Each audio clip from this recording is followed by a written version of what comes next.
উদ্বিগ্নতা বা চিন্তাকে একটা পাশে রেখে দেন, রেখে মনের আনন্দ নিয়ে আপনি আপনার প্রথা অনুযায়ী, আপনার ধর্ম অনুযায়ী আপনি আপনার এই অনুষ্ঠানটা পালন করেন। আমাদেরকে সার্বক্ষণিকভাবে আপনার পাশে পাবেন ইনশাল্লাহ। আপনারা সুন্দরভাবে আপনাদের এই রথযাত্রাটা সম্পন্ন করতে পারবেন বলে আমি বিশ্বাস করি। আমার অনুরোধ থাকবে, শুধুমাত্র আপনারা যখন এটা পালন করবেন তখন অন্য মানুষদের যারা এটার সঙ্গে সম্পৃক্ততা নেই তারা যেন হয়রানির শিকার না হয়। এটা বলতে আমি বোঝাচ্ছি, আপনি যেহেতু একটা জায়গা দিয়ে রথটা যাত্রা করবেন, আপনি দুই দিকের রাস্তাটা একসঙ্গে বন্ধ করে দিয়েন না, একটা দিক থেকে যান।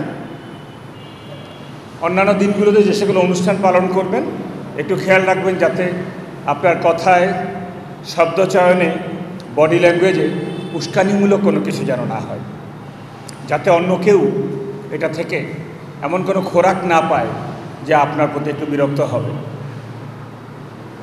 আর শেষ কথা যেটা, আপনি রথযাত্রাটা সাধারণত একটু প্রেশার হয়, অনেক মানুষের চাপ থাকে, পুরুষ মহিলা থাকে। আমরা বিভিন্ন সময় বিভিন্ন দেশে দেখেছি, ইভেন বাংলাদেশেও বিভিন্ন সময় দেখেছি যে পদদলিত হয়ে অনেক সময় অনাকাঙ্ক্ষিত দুর্ঘটনার অবতারণা হয়। একটু খেয়াল রাখবেন, অতি উৎসাহে যদি সেদিন বৃষ্টি হয় বা যে কোনোভাবেই আপনাদের উৎসাহটা যেন এমন কোনো পর্যায়ে না পড়ে যেটা আমাদের জন্য একটা বেদনাদায়ক সময়ের একটা সৃষ্টি হয়। এই কয়েকটা জিনিস আপনারা খেয়াল করবেন।